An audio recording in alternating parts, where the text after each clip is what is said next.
it's kind of a thing that I do. Is it for like good luck or something? Or No, it's just like, I don't know. Your mic, Bri. oh, sorry, hon. Oh, am I good? Do you hear me? You're good. Mic check, 1, 2, 1, 2. No, I just kind of always have. Well, I have for a long time. Not had the same socks on. It's just kind of a thing that like when I pack and stuff, it'll be 2 different socks, and I'm just weird like that, I guess.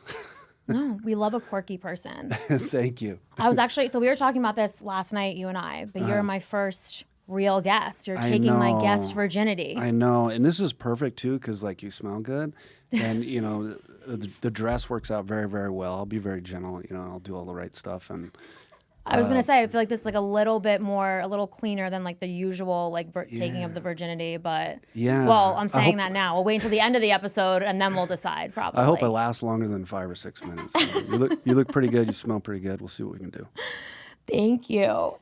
Speaking of that, I have a ton of things that I want to talk to you about, but I feel like I want to go like Howard Stern, and I kind of want to like just start the episode off by like asking the craziest thing. So where's the craziest place you've had sex? You told me you had to think about it. Yeah, I got distracted last night. It doesn't have to be 1, 2. You can give me like the top 3 or 4.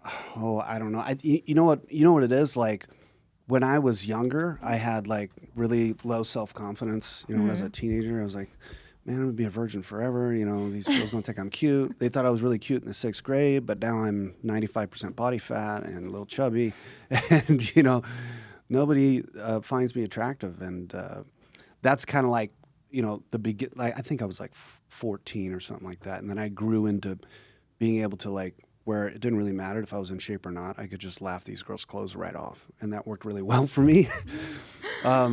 So I've always had pretty exciting, intimate adventures with, you know, some of the girls that I've dated. Well, all the girls I've dated. I've never really been a guy that's like. You can spot the bored one, like the boring one from a mile away. Like you're not gonna, you know. Usually the boring ones are fucking wild, you know. Real? Oh, you mean like boring in real life but great in bed type thing? Okay. Yeah, kind of. And I've never been the guy to just like burn through one night stands. Like regardless if I was at a point in my life where, you know, women, you know, were really attracted to me, whether I was, you know, a vehicular D-list celebrity and people thought I was cool because I, you know, drove trucks or I did this film or whatever, and I was in shape. You know, it was like I always wanted like one girl, you know, to date, because I feel like the intimacy is better. Yeah. You know, it's not like foreign land that you haven't, you know, that you don't have any experience with. But I would say, man, I'd really have to think about that. I mean, people have watched before. Okay. And parties and. I've done that. Yeah. I've done Nice. it. I've done it in front of a window, like not like the Macy's storefront window, but in front of a fairly public window nonetheless. So. Yeah, balconies are fun in like hotels. Yeah. You know, back seats of chase trucks and at the Baja 1000 when I was going from one pit to the next. I feel like that's my favorite one, like to hear about. Like I feel like like you, so like because I want to get into like your career and everything, but you're saying that you were going from like one place to another in the car. Your team is driving, and then you just jumped in the back for a quickie. Well, is this going over? By the way, is this going over rough terrain too? Like, are they, or is this like a leisurely ride, like the lazy river? Like, are you just kind of moving through? Like, no, this is on the highway. So like, you know, a lot of the races that I've done, the Baja 1000 races that I've done, I've driven the entire distance, which nobody does. Like it's really, really difficult to do that. And some of them, about, you know, a little over half of them, I've had another driver. So I would go to like 3 fuel pits or 2 fuel pits. I'd go 500 or 600 miles. I'd get out, and another driver would come in and drive the truck for, you know, 200 miles. Give me some time to you know, get out, get nutrition, hydrate. Sometimes, you know, and get laid. Apparently, be romantic. Yeah, whatever. I feel like that's like And- pretty badass though. So I Thanks. want you to kind of tell everyone, like, because I was listening to you, I think it was on Flex Lewis's podcast. Okay. So if you could just explain to like the layman, like what it is that the kind of racing that you do. Okay. I'm a truck driver. A long haul truck driver. That's No, I do long distance. I do long distance endurance racing, off road racing, in a pickup truck that doesn't have any. Really has like it has one part that's a standard production component, and that's the plastic grill. Everything else is built custom. It doesn't have frame rails. The entire frame is a tube chassis. Weighs about 6,995 pounds. The motor in my truck, it's a Toyota Tundra body, but it doesn't. I used to have a program with Toyota that I worked with for quite some time, but they don't have a motor that would support my platform. None of their motors that they would have in any of their road race cars or anything like that would support my platform and make my truck do what it needs to do. It's super heavy, so it needs a particular motor with a lot of cubic inches and a lot of torque and a lot of power. So I have kind of a one-off custom motor that there's only probably 30 of them, and some of my other competitors run the same motor, but it's got 25 inches of wheel travel in the front, 33 in the back. Excuse me. It's designed to go through really big bumps at a high rate of speed. Like the best way I'd explain like a trophy truck, which is what I race, is it's $1 million piece of equipment, a race vehicle that doesn't accelerate well, doesn't slow down very well, and it doesn't change direction. But what makes them so special is they don't really have to slow down for much. They go through big bumps that are 3 and 4 feet tall at 115 miles an hour. so they're built tough. It's like instead of like the actual like Ford, it's like this is like the really like the built tough trucks. Yeah. If you try to do that in a production truck, it would probably explode. And like I was gonna say, and then like, can you also explain too, like the track, like what it is exactly, like how the race works and how far, like like you're going and everything? Because that was what fascinated me, that it was so long and the things that you would have to go through. Yeah, that's another thing that's special about my form of racing is, we get one opportunity to hit this corner perfect. Whereas if you're like in a road race and you have 60 laps, in a road race car, standard pavement car, you got 60 times to hit this corner perfect. You can make adjustments from lap to lap and, really stretch the rubber band thin in terms of trying to get up front or trying to make a pass or something like that. Whereas in my form of racing, it's a very, very uncontrolled environment. And then passing somebody is very, very difficult in my form of racing because it's, I'm trying to chase down a truck that also makes 1,000 horsepower with 39-inch tires. That's just explosive gravel and dirt and dust behind it. It's very, very hard to see a truck that you're trying to pass. So you kind of have to drive through blinding dust at 90, 100, 110 miles an hour. And it's long, right? Like the duration, the time of it is, how long is it? Well, like my shortest desert race is about 5 hours and 30 minutes. And my longest one, when I won the 1,000 in 2012, well, the first 1,000 I won was, I think it was 20 hours, 14 minutes, and 58 seconds. So it was a long time. And I drove the entire distance on that one, which nobody has really done that for like 20 years. At Because least that's at insane. That's a competitive little level. insane. Like, It's like it's viewed as like an accomplishment in itself when you can drive the entire distance of the Baja 1000. right, yeah. So people have never just like said they've either planned to strategically win the Baja 1000 or they plan to finish the Baja 1000 drive the whole distance. Nobody plans to win the 1,000 by driving the whole distance. It's probably 10 times harder than having an extra driver or 3 drivers. There's teams out there right now. Today's the day the Baja 1000 is going on. There's a lot of teams out there that have 3 drivers. So it's like a team thing. So if it's just you, like, do you just not like eat, go to the bathroom, sleep for 20 hours? Is that like, because how else do you, like, how does that work? well, I go to the bathroom. I have The I don't astronaut have to thing go. going on? Like, yeah. It's kind of like, well, I don't go number 2. I don't like mushroom in my driving suit or anything like that. But I have like what looks like a condom with a tube on the end of it. Yeah. And it runs down my my leg and down my pants, and I just pee on the floor of the car. The truck is, all aluminum panels, so it's not like it's got carpet in there or anything like that. And it just stinks. No windows, no air conditioning.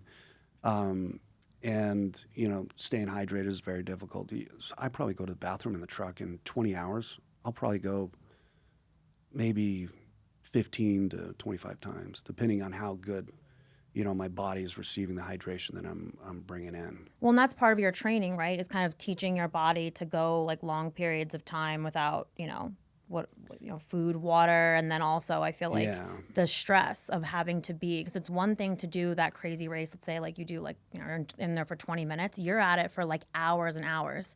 That's stress that entire time. Yeah, it is, and you're in like, although it rides very smooth. In comparison to the terrain that it's running over and driving through, it's actually very, very smooth. It still beats you up a little bit. You're in the paint shaker, you're in the washing machine for hours and hours and hours. If I were to take you for a ride going up my test section, you wouldn't be scared at all. Like, I've never taken anybody for a ride testing in my race truck to where they've gotten scared really once the truck started going. Yeah. When they're in the truck or when they're getting like suited up or whatnot, and they get in the truck, they're nervous. They have anxiety. They're like, wow, this is not like a regular car. It doesn't have doors or windows. It makes loud noises. This stuff is $18 a gallon that this thing runs on. So it's very, very foreign and it's very special. And so that makes them nervous. They don't know what they're getting into. And then, when I start to move the truck or start to take off and I get on the gas, then they're scared for a very short period of time. And then once I start getting up to speed, they're way past terrified. They're like confused. Like, how is this happening? And we're still like not upside down and on fire. Like, how can it go through this stuff? I thought I was going to break my spine in half when we hit this thing that we just went over, and I barely felt it. So I would say everybody that I've taken for a ride in the race truck during like a test lap or something like that, out of all of them, I don't think any of them got scared, unless we're like sitting there and I'm getting them belted in and this helmet and the fresh air system and the window net comes up. They're scared for that. Like for like the pre-launch, it's like very nerve-wracking, I would imagine. Yeah. They kind of get that vibe like they're going to get shot into space. I know. I was going to say. But yeah, once I get going, they don't understand it. They're way past fear. They're not even, concerned anymore because they're just amazed, which is really cool. Well, another thing that you talked about on Flex's podcast that I found interesting was you were talking about like adrenal responses, stress responses, and how like you have to learn to control that while you're behind the wheel. Like much like I would imagine like special forces guys probably have to do, like you can't, it's like the fight or flight thing. Like you have to train so that doesn't happen behind the wheel, I would imagine, right? Yeah, that comes with experience and education. Like some drivers that will be very, very good for short periods of time. And that's because of accelerated heart rate, adrenal response, blood pressure, respiratory rate, all that stuff is heightened, and they operate in that particular system. That's like their comfort zone. But instead of my body feeling like it's jogging or sprinting, I feel like I make better decisions when I'm really, really calm. Mm-hmm. So usually when I'm going through like all that stuff that, you see me going through the desert, I'm pretty calm. I'm probably calmer than I am right now with this gigantic microphone and headsets and on a podcast. And your face. And it's your first time. I'm like nervous. I hope I do it right. I don't know. I had like my boobs up on the screen before. Now they're gone. But I'm actually might be. No, I was gonna say it might be better because they're less distracting. No, we like there we go. Yeah. boobs. That's a dope shot too. Yes. Whoever put that together is rad. Thank you. Well, I took the photo, but the guys in the back did the graphics. But they're. That was George. Yes. Yeah. Very good. That looks good. Thank you. But I always think like I actually have like health issues that like with my adrenals and my cortisol, but it's just a bad like genetic whatever. And I feel like such a pussy because I feel like you have it, like you have it because you're doing like insane things. Like combat veterans get it because like they've almost died like 1,000 times, and mine I'm just like, oh no, I just like went to the food store and like didn't know what to pick out. Like that, like that's the worst part about it. Like Or just the fact that you're built for something like this. Like my mom has a friend who her one kid is SEAL Team 6. Okay. And then her other kid is a trauma nurse in Camden. I don't know if you know anything about Camden, but it was like one time the murder capital of the world. Oh wow. Yeah, That's just to exciting. give you an idea, right? Yeah. And I'm like, so like, how can this woman like just randomly produce those two things? And then my mom had 5 kids, and like we don't have an ounce of grit like to split amongst the 5 of us. Like, and I feel like you're really tough too. Like, were your parents like that? Were they well, I know your dad's like a famous poker player, but were they Yeah. risk takers or? They weren't, and you know, I get in discussions with people from time to time about like talent. Like they'll say like I'm talented or this person is talented, and to a certain extent that might be true, but I think it's like in the 1 percentile. I think talent is a myth. You know, I think it comes from passion and like obsession about any specific thing that you're interested in and want to get into, that you obsess over, and that will make you a subject matter expert on whatever it is that you're interested in. And as it relates to, you know, SEAL Team 6 and, you know, those guys, I think that's born out of love. I don't think that's like a genetic code that's pre-programmed into them. I think it's, you know, has to do with their exposure throughout their life path, and whatever it was that happened in their life made them passionate about X, Y, Z, you know, and that's where I think, you know, like John Jones, I don't think that he's a good example. I don't think he was just born a good fighter. You know, he has probably very good genetics as it relates to functional strength, but I think the obsession to wear the crown for so many years, I think that comes from love. And he's probably a fucking nerd. He probably studies shit, you know, on film harder than everybody else does. Like certain fighters, you know, will be like, the coach will drag him in there by the ear and say, you know, I want you to study this. This is what he does. He leaves an opening here, and you can capitalize on it with an overhand right or, you know, a pivot over here. And I think there's certain fighters that are like, you know, when are we going to study, you know, so-and-so, we got to fight in 4 weeks.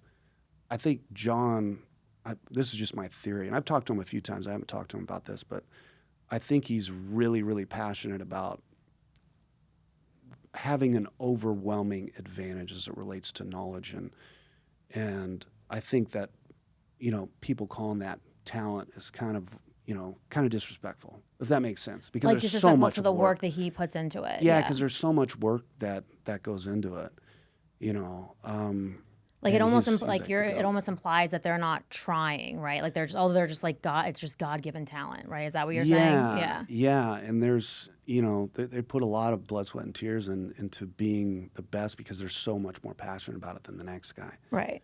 You know, and big fan of John Jones, big fan of Chuck Liddell and some of the other fighters, and you're also a fan of UFC for quite some time. I am. Hell yes, I am. Yeah. I actually wrote like a whole article about John Jones and kind of like and this is kind of touches on what you were saying, but how I feel like there's a relationship between people who are like very good at what they do and then having a certain level of like madness to them. You know, and I feel like maybe that's where the obsession component comes in.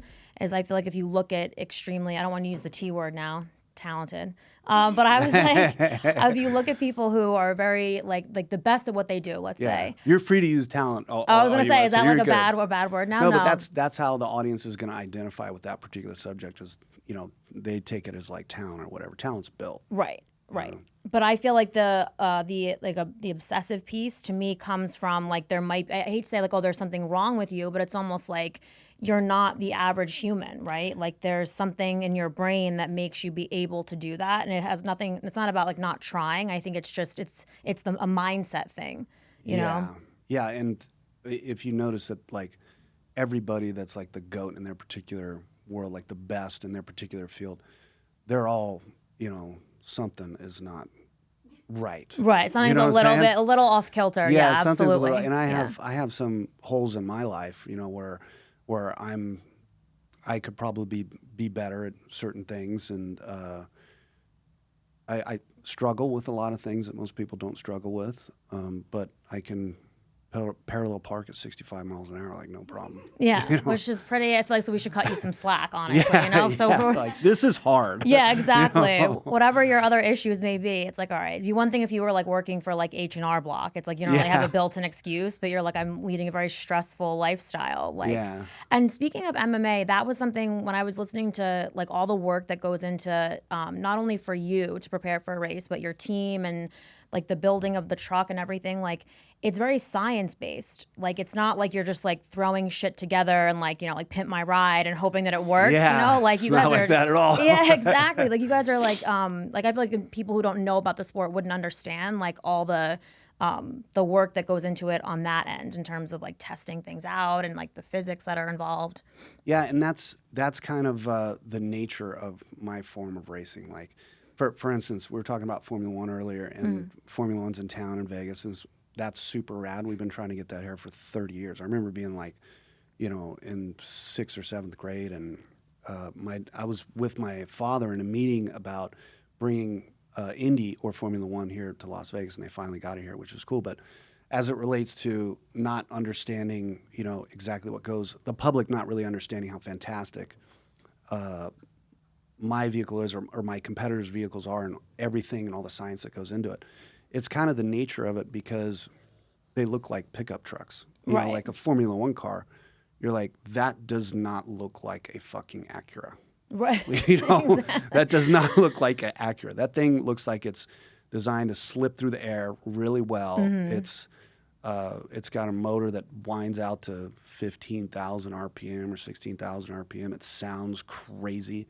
There's got to be something crazy, you know, about that particular platform for people that haven't ever been exposed to motorsports, and that would be the first thing that they say. They would be like, "Oh, this is special." Where I get direct messages, and I try and interact with my fans as much as I can. Of course, I can't do it all the time because that's all I would do. Right. But they message me, excuse me. They message me and they say, "I just bought a Tundra. I just bought a Toyota Tundra. It's a 2004 Tundra, and I want to turn it into your race truck." And you know, and I'm like, the fact of the matter is, I would tell them to take a Phillips head screwdriver. There's 4 screws in the corner of the plastic grill. Take that grill off and throw the rest of the thing in the fucking trash. Because we don't use anything like that. And I'll also like give an example. It's like, to be kinder, I won't say that because it'll hurt their feelings, but to be, you know, I don't want to break the Tell guy's us how heart. you really feel. Tell Toyota how you really feel. But I kind of view it as, you know, I know they're not trying to be disrespectful, but I kind of view it as disrespectful, you know, and I'm not going to like throw shade on them for even approaching me like that. I try and, you know, I see where they're coming from because I used to be there. Next to like all my trophies in my compound, in my lab, my shop, I have a notebook from my 8th grade or my 6th grade class, and it's all like pictures of trophy trucks, you know, from when I was 6th grade. So this is a dream come true. So I know the life path that they're in right now because I've been in there before. And the best way, like, I can explain it while blending, I understand where you're coming from, and I think that's dope. With motherfucker, my truck's nothing like that. Right, you yeah. know, this particular motorsport, not my truck specifically, but our trucks are nothing like that. And kind of blending those two together, I use the example would be like, you know, that's like somebody sending Lewis Hamilton a picture of a 1983 Pontiac Trans Am and say, "I want to turn this into your Formula One car." Right. Where do I start? It's just, I think it's just born of ignorance, like, you know, like in the nicest way as possible. I think people just don't know. And I, even with like another good parallel, I think is with MMA, like to people who don't follow the sport, it just looks like 2 dudes beating the shit out of each other. Yeah, right? like I play Mortal Kombat one time. You know, one day I want to be you, Right. John Jones. You know, it's. Or I've been in a bar fight, like what, you know. Yeah, exactly. So, bar fight's such a good example. Like, right. oh man, it's such a good example. The guy that's, you know, 0-12, like 0 wins, 12 losses, will go out and smear the toughest bar fighter into the ground like so quickly. And a lot of people don't understand that until they get into jiu-jitsu and stuff like that. Right. And it's like, wow, this is really different. This guy can tie me in a knot, you know. And I know that from experience because I used to be, you know, pretend I was kind of tough when I was younger, and then I think you've earned the title of tough. I feel like with jiu-jitsu or not, I feel like based on Thank your you. racing career, we'll give you the title of tough. But Thank you. I appreciate that. Yeah, it's an awesome sport. I think it's so special. I'm very, very blessed to be a part of it and have the career that I've had so far. I've had a lot of championships, a lot of race wins, and the teamwork that you get to work with. I'm being a driver. I'm a very small ingredient to the formula for success. I just drive the truck. I turn oxygen into carbon dioxide through the intake manifold and put my foot through the floor and do the best that I can. But especially in off-road racing, it's a lot about equipment and prep work. Like my truck's only together. It's only on the ground probably 22 days out of the year. Outside of that, it looks like a very small jungle gym. All the motor, transmission, powertrain, rear end housing, upper and lower control arms in the front, spindles, trailing arms, rear wishbone, gear set, all the bullshit's pulled apart. so they're like working on that before it even touches the track. Like they're spending more time just like Yeah. constructing it and testing it in the garage or whatever, right before you even put it on the track. Or I get with them and do the testing, but like if you were to walk in the shop where my truck's getting prepped right now, you've seen my truck. I've shown you videos of stuff like that. You wouldn't be able to tell which one's mine. Really? Yeah. Oh wow. Yeah, Well, I it's all told you, fun. like, I remember when we were on Instagram Live together, and I'm like, oh, I imagine your truck to look like a Mortem Joe's from Mad Max. But now that I've Yeah. really seen it, it does kind of look like it is a very elaborate, It's got that vibe, yeah. setup. Yeah, and I feel like with the team thing, I don't know if you've seen, like, it's on Netflix now. Do you remember that woman? I think she was like 60 years old when she did it, but she swam from Cuba to Florida. Oh, I remember hearing about that.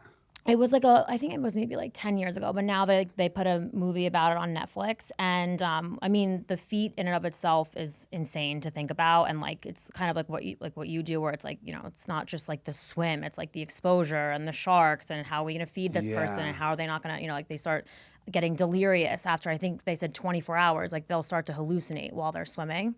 Yeah, and but there's a temperature component in there too. I mean, Yeah. what was the water, like 72 degrees or something? You can freeze to death in 72-degree water. Well, even when she was training, they said like after like a 5-hour training swim, her muscles were like cramping and freezing up. So, and I think the actual swim ended up being like 2.5 days long. So it's like, but like I was thinking when you talk about your team, like with her team as well, it's like she's in the water, but then she has her coach, she has a navigator, a captain of the ship, somebody who's in charge of tracking the weather.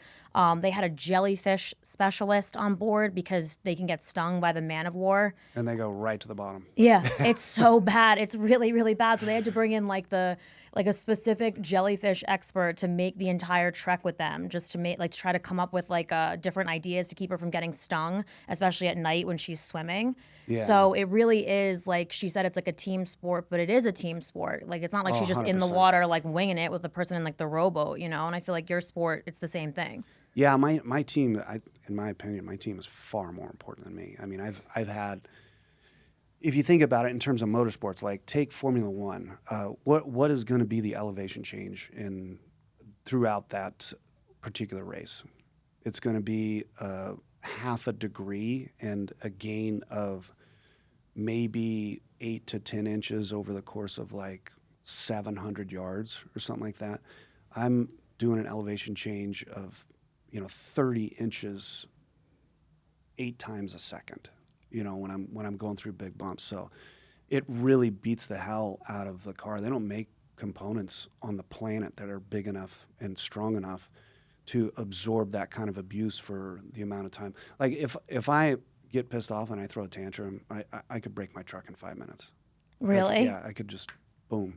I could have a powertrain failure due to a change in my behavior, whereas like It's I wasn't that able sensitive? to control my temper. Really? Yeah, I could break it in 5 minutes. Very, very easy. So when it comes to when I call it stretching the rubber band, you got to be really careful. If you ever stretch a rubber band, you stretch it too far and it snaps. That's kind of how my sport is. So if you're, I use the example of like making long track through the desert and you only have a gallon of water. You want to use that sparingly. And if I have to stretch the rubber band really thin to get a pass in or make some time, before the next fuel pit so that I don't get passed in the pits, then I will be very, very careful and, turn up the mayhem a little bit and try and make some time so I have some time to spare once I'm in the pit. Or if I have somebody behind me and I need to make some time on them to win on corrected time, then I'll have to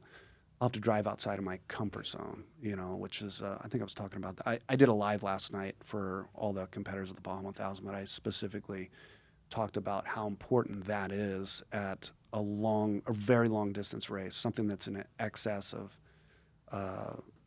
400 or 500 miles, having the intelligence to know where everyone is in terms of communication, radio communication, aerial support, knowing where everybody's at so you're not really using up your equipment when it's not necessary. If it's necessary, yeah, go ahead and use it up and put powertrain components at risk to a certain extent and hope you get away with it. If it means that you can walk away with a trophy, that's absolutely justifiable. But, Are there people who like their trucks have just fallen apart like mid-race?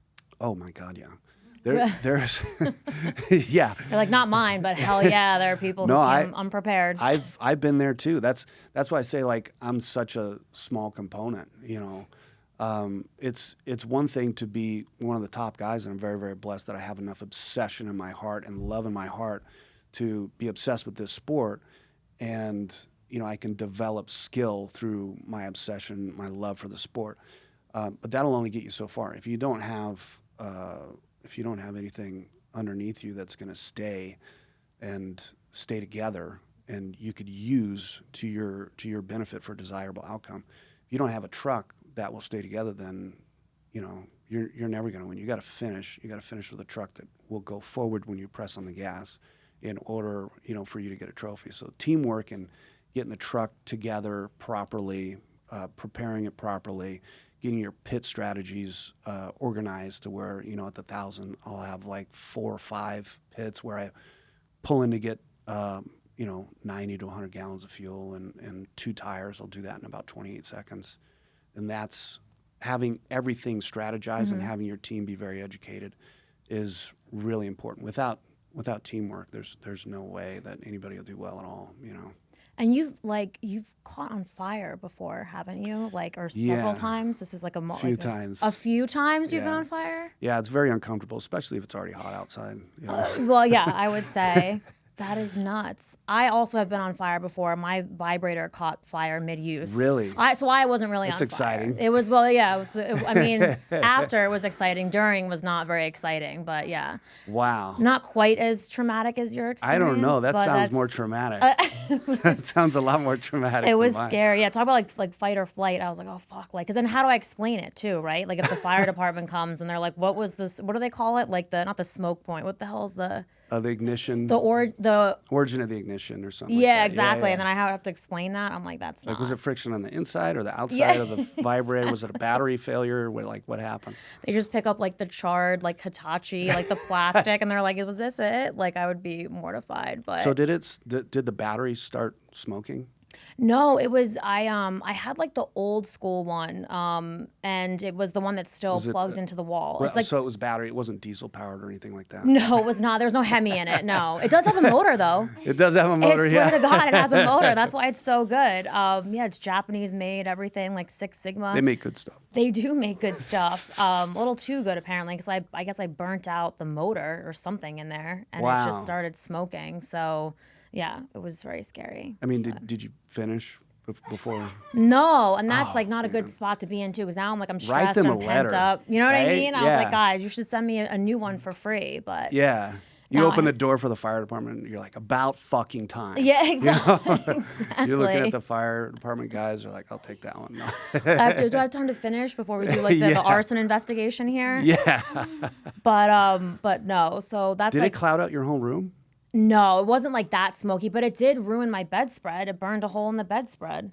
Oh, so it's actually like ignition to where it wasn't just smoking; it was like on fire and. Oh yeah, no, I had to get rid of my my comforter. Yeah, no, it was not a good scene. It was 8 years old though, so I feel like I guess she just was tired. That's got to be intimidating for like the guys, a guy that you would date. Like, you got a a lot of fucking work cut out for you. You know, If I'm burning out the hearing that motor you're of my burning out vibrator, yeah, exactly. He's gonna be after doing lines of Cialis off your back or something. I Like know. That's a good idea. Speaking of performance enhancing drugs, that is something I don't understand with men. Like, I feel like they think it's like an insult to their manhood. And I feel like the most romantic thing a guy could do is like take Cialis and then like power fuck me for 8 hours. Like, that's such a lovely gesture. Yeah. I don't think it's like because you can't get it up, but it's like who just like, unless you're Dr. Manhattan, you don't stay hard for like 8 hours. So I don't like, you need drugs to do that. In my mind, I function fine without it, but I would still consider it erectile dysfunction because my dick only stays hard for like 45 minutes. That's or a pretty half good, though. hour or something. Depends on what I had to, it depends on what you had to drink and what you had to eat if you're on an empty stomach. And there's all kinds of biological factors that will lead to that. And if we're gonna have a play date with my girlfriend or something like that, then yeah, of course I'll do like a third of the dose of like a herbal supplement. I forget what it's called, but I'll unscrew the cap and get like a third of it in there.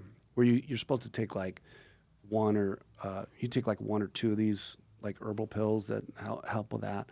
And if you're gonna have an exciting afternoon, I'm sure at some point, throughout my life, I'll have to take 2, 3, or 4 or 5 of those. But right now, I just take like a third of that, and then I'm dialed for like 3 days. If 3 days, you have a hard on for 3 days. Well, I Or gotta you just- stay hydrated. I gotta take breaks to eat and stuff. Oh like that, my god. Also, do you want to talk about the like you said, like a play date with your girlfriend? Like, can we get into that? We don't have to. But. I mean, we can kind of get into that. Well, it's whatever you're comfortable with. Whatever you're comfortable, because I know we've talked about personally, but whatever you want to share with the audience, like you kind of. Yeah, I guess I'm kind of the opposite of a vanilla human being, especially in my sport. Yeah. And I mean, I have a very unique life. I'm married, been separated for 6 years. Originally, when we got married, I required a certain level of affection, and we had an interesting. I'm trying to put this like as softly as I can, because Yeah, I feel like you're handling it respectfully, though. Yeah, so I had an interesting arrangement with my wife, who I love very much. I still have a very, very good relationship with her. We're no longer traditional husband and wife, depending on how you want to define that, because a lot of husband and wives, they don't have sex anyways. Right. But Or they have other things going on the side. I was going to say, Yeah. like, this is a lot more common, I think, than a lot of people realize, because I feel like I've known several people who've had this kind of a situation, and I just think that maybe not everyone's as open about it, but people are definitely have a similar situation that you do. Yeah, if it helps, people are going to be watching this. If I can help somebody through their romantic or intimacy challenges, and then that's worth putting myself out there and like sharing this. So, yeah, my wife and I mean, we were together for a handful of years, and stuff starts to slow down, and I required, I'm an athlete, and I take really good care of myself, and I required a little bit more, and I messed around a little bit, and I got caught. I said it wouldn't happen again. I got caught again, and I said, I'm sorry. And then I got caught again, and I'm like, what do you want me to do here? Right. I'm not going to die of dehydration. Yes, that's a good way to put it. Yes. So You're like, I have a case of Cialis in the truck. I can't. I have to put it to use at some point. I got a 50-gallon drum of KY in the garage, like, yeah, I mean, I proposed her. I never really was interested in being married. But she always wanted to get married. Mm-hmm. And I proposed her like right after we conceived my daughter. We had to do IVF and do like all the stuff, and I had to get shot up with gonadotropin and all that stuff to make all my sperm were swimming in circles. They were all champions on the racetrack. Yeah, I would they imagine. They were going like this. They weren't like headed to go get stuff figured out like you would normally. And after I proposed to her, I was like, I love you, with all my heart. You're the only fucking person I want in my life. Every fucking moment I get with you is bomb. I love that. Even when we fight, she's the only person that I can't stay mad at for more than like 6 or 7 minutes. She's fucking rad, and she's the prettiest girl I've ever seen in my fucking life. So, And the mother of your 2 children. the mother of Or the mother of my daughter. My Okay, son sorry. is from a different woman. She's very nice too, but I like, I kind of like to spread stuff around a little bit. Yeah. But yeah, I told her, I love you with all my heart. I want you to watch me fucking die. Yeah. I want to make it all the way into this fucking train wreck at 95 years old. I want you to watch me die. I want to be buried in the same fucking casket as you. I've never felt like that, about any other woman, in my life. And we just got along really, really well. And I said, I'm tired of lying to you. Like I said, I'm not going to die of dehydration. I'm tired of lying to you. Like, just kind of look the other way. I've heard of, husband and wives being like kind of open with that. And, I talked to her about this like 3 days after I proposed. So she kind of, we were partying for 2 or 3 days, and she was super, super happy, which made me very happy. And then so I had this conversation with her, and she was like, okay, well, who are you talking to now? And, long story short, she always wanted to be there with me, and we kind of had a girlfriend for a year. And then things started going banana. It was the best relationship I ever had for a year.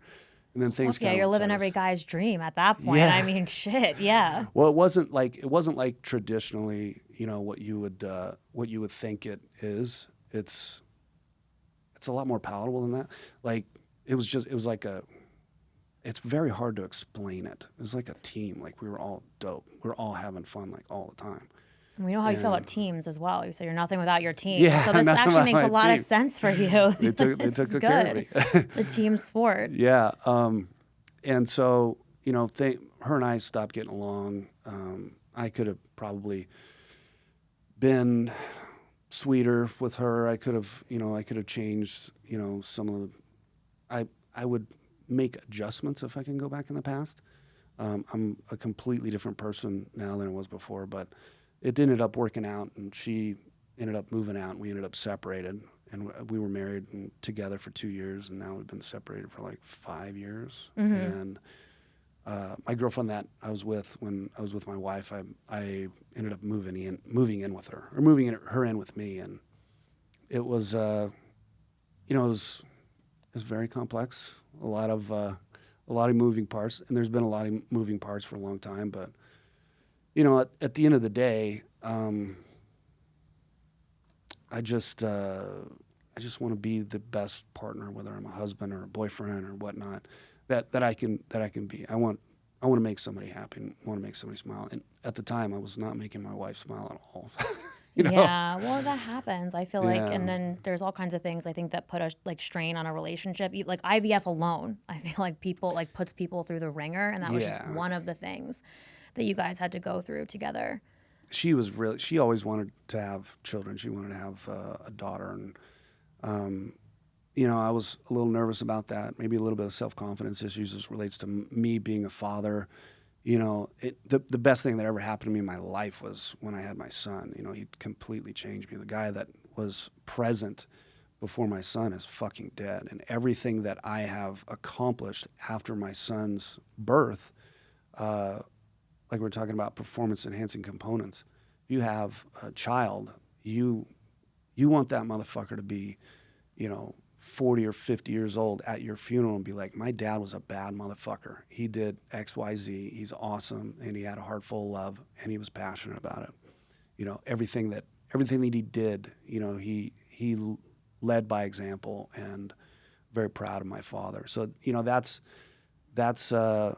he's a very, very important component of my life, and without him, I wouldn't even have thought about having another child, because he's so fantastic. He's 15 now, and I've done jiu-jitsu since 2003. I used to be like really, really gnarly as it relates to training and roll with, professional fighters a bunch. Mm-hmm. And I find he's finally like at the age like 2 years ago where he's big enough to strangle, instead of being at like kids jujitsu where they're not really messing around. Right, right. They're really messing around. They're not really focused and stuff like that. And so yeah, it's been really fun to work with him since he's of that age. But yeah, back to my relationships, it's very, very complex and very entertaining. And would you is that like considered like you were in a throuple basically, right? That's like the technical term for it, I think. Would you consider that's is there like a more palatable? Oh, you don't like that? I feel like that's not. I feel like Mormon. I don't know. Like Mormon, yeah. You were Mormon. You could just no, they didn't dress like that. You know what? If you're ever worried about being judged, you want to know. You just I'm Mormon, and people are okay, doesn't matter. Like, isn't that crazy, right? Where people you're like, oh, you're Mormon, like nobody cares. And if you're just like a regular you're like, oh, wait a minute, what's going on? Yeah, here? isn't that wild? But like my situation, I think this is like the first time I've ever talked about it publicly, so this is going to do very well for you. Thank you. Yeah. No, I first appreciate is going to go you, well. like, the honesty. Because I feel like it's like I said, I don't think that it's as like taboo as some people may think it is. I just think people don't talk about it a lot, like those kinds of arrangements. Like I've asked myself, I'm like, could I be in a relationship like that? But I feel like I don't know, like even just like a threesome to me, like I want to do it, but I over-engineer everything. So I feel like I'd overthink my part in the threesome for sure. Yeah, so like, my situation is obviously very complex, and I've had several of those. And right now, as it sits right now, I don't really have a girlfriend or a wife. I know the train wreck you're 0-2 all of a sudden. Yeah. I know. We'll see Peaks what happens. and valleys, in the you'll be future. okay. Peaks and valleys, I'll be all right. Would you ever go for 3? For 3, like 3 people? 3 people. Do you think you can handle 3? Again? Yeah. Or 4, like Dynasty era. That's like that's a lot of lines of Cialis off the back. I was gonna say that you'll definitely need to up your dose from a third at that point. You'll have to take in whole pills. No, I don't know. I've never really I've had a couple of women at the same time, and I've had some exciting adventures as it relates to my intimacy, exciting sexual adventures. I'm very, very grateful for. I don't know if I've ever thought about that. Because I was asking you about this like on the phone, like you don't feel like you necessarily need that. Like I feel like there might be people who say like this is the kind of relationship dynamic that I want, and if I don't have it, I'm not satisfied. And it sounded like what you were saying to me was like, well, I had it and I liked it, but I don't necessarily need it. Like I could just be with one woman if I were satisfied. Like it's not. Is that correct or? Yeah. Thanks for reminding me about that. Yeah, that's absolutely correct. If I'm taken care of, like I said, if you got a belt-fed machine gun with no belt, no ammunition, there's nowhere that you could go anyways. And I don't need to be romantic with my partner like 16 fucking times a day or, even a week, just like having a healthy sexual relationship. I think that's paramount as it relates to any relationship. And when stuff like I've been in relationships where everything was dope and like awesome, and then all of a sudden it kind of takes a turn. And I've never looked like this in my life. I've always been kind of a chubby guy. I'm 44 years old. I got abs. Like I eat really, really well. Yeah. I exercise. And so I got hair. They grafted hair from my back and put it on my head. No, I was like, wait a minute, what? I was like, was that a thing? No, I got nice hair now. I'm not wearing a hat, so I'm really proud of that shit. I smell nice. I think I dress pretty good, except for the Birkenstocks. These are really comfortable. I got to get some new shoes. But when stuff starts to take a turn, I've been in relationships, and I'm like, dude, be careful. This is like an explosion. You're not going to get a dramatic change in atmospheric pressure to change a corner because they want it. They want to. You know what I'm saying? So especially if you're a high-profile person, women think you're a little bit more attractive than you really are. If that makes sense. Yeah, well, I know what you're saying. Although, for the record, I do feel like you're attractive. You don't have to you're not like much. Stephen Hawking, where like you're out Tell there me trying more. to get. How do I like, turn you the know what I fucking volume up on this shit? We'll clip that off for you, and you could watch it I over play it and on over loop at home. while working out. No, but I feel like, I feel like not being sexually compatible with your partner and not having a good sex life will absolutely destroy even a great relationship. Like you said, that you Yeah. have a tremendous bond with your wife. Yeah. And I use the example of Freddie Mercury, and I think her name was Mary, the woman that he was married to before he was like openly gay. Okay. And up until his dying day, like when he got AIDS, and he had like a male partner at that time, this guy Jim, but when he got AIDS, she was the only person that he wanted around him. And he used to say, like, she's my soulmate. Like, so even though there was like obviously not the sexual component there in the later years when he was just like openly, more openly gay, he still considered her like the most important person. And like, so I think that, you know, even in your situation, like you can have that bond with somebody and then still need to go elsewhere, you know, Yeah, to have your that's sexual needs met. that brings up something that I just thought of when you were talking about that. Like it wasn't until I lived with my girlfriend and stuff. I can't like really go into detail about how good it was, but it was like whatever I wanted, you know. And she's very receptive to me, and she enjoyed me quite a bit. And it wasn't until like my needs were all met to like I realized like, yo, if I got a fucking hug, I probably would have stuck around a little bit longer. Yeah. You know, and Yeah. I wasn't getting that hug from at home. And she was you know, she'll be like, well, you were doing this and that's why I didn't give you a hug. And then, you know, she gave me a couple more hugs, you know, things would have probably changed for the better. Mm-hmm. And, you know, with modern technology, I would have pumped her full of trin. Yeah. I would have darted her in her butt in her sleep with an injectable and probably fix that, you know, fix her blood work. And I'm big on health. I'm really big on freezing myself in time so that I can win championships and cut throats when I'm 80 fucking years old. You know, I want to be that guy. Like my mentor Larry Ragland. He's 80 years old. He just won the NOR 1000 last year, and you know, for his birthday, he did 80 push-ups, which is wild. So I could do one. How old is this guy? he's 80. This Larry Ragland? That's Yeah. his name. God damn it. Yeah, That's amazing. He's amazing. That's where I've gotten 90%, 95% of my skill set was from copying and applying his tactics to my driving. He drives like it's stapled to the road, regardless if there's a 100-foot cliff here and a rock wall here, and he's got to make adjustments while he's into a slide. He's absolutely incredible. He might not even need Cialis. He might be the one guy in the world. 80 Yeah, push-ups at 80. He's probably dialed. He probably cut marble in half with that thing. No, Is he's he a very single good or is he friend. available? No, I'm just kidding. No, yeah. No, he's not single. He's very, very happy. Yeah. He's very happy with his wife, Kelly. And they've been together for a long time. She's a savage woman. I don't know how old she is, but she looks like she's a 25-year-old athlete that is in incredible shape. She's beautiful, and they get along so well. You know, I look to him like, fuck, man, I want that one day where everything's dialed, you know.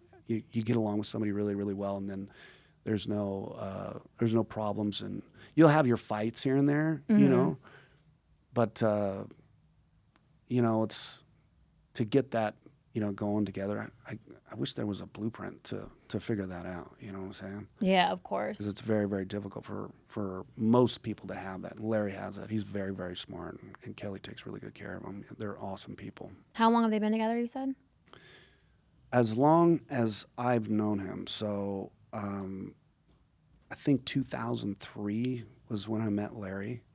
And I think they'd been together like he's divorced from another marriage, and he met Kelly, and they just got along really, really good. And she's very, very entertaining. She's a fantastic woman. She's hilarious, great sense of humor.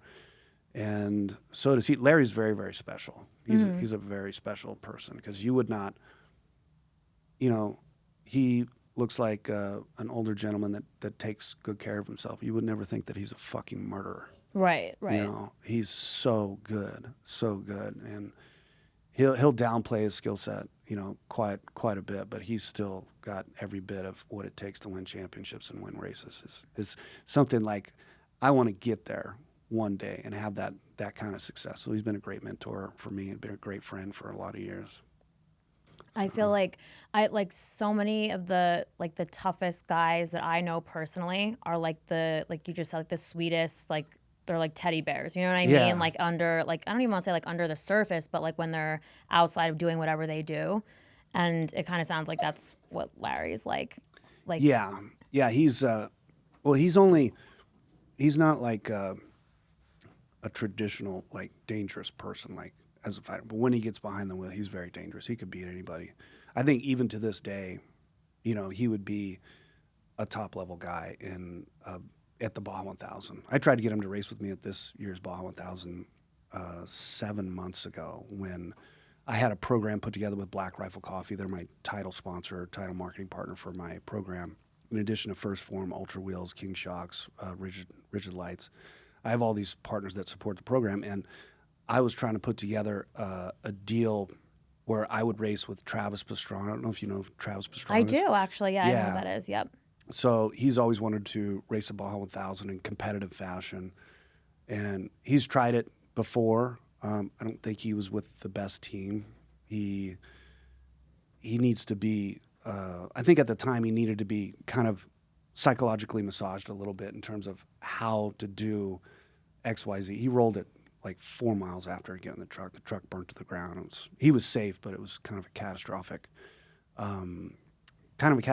crash. So it would have been. He's got the skill set to be extremely competitive, and he's got what it takes. If me and him were to team up, like we could easily win the Baja 1000. But it ended up kind of falling through for this year. But in the future, Travis would be a very, very good competitor to share driving duties with at the Baja 1000.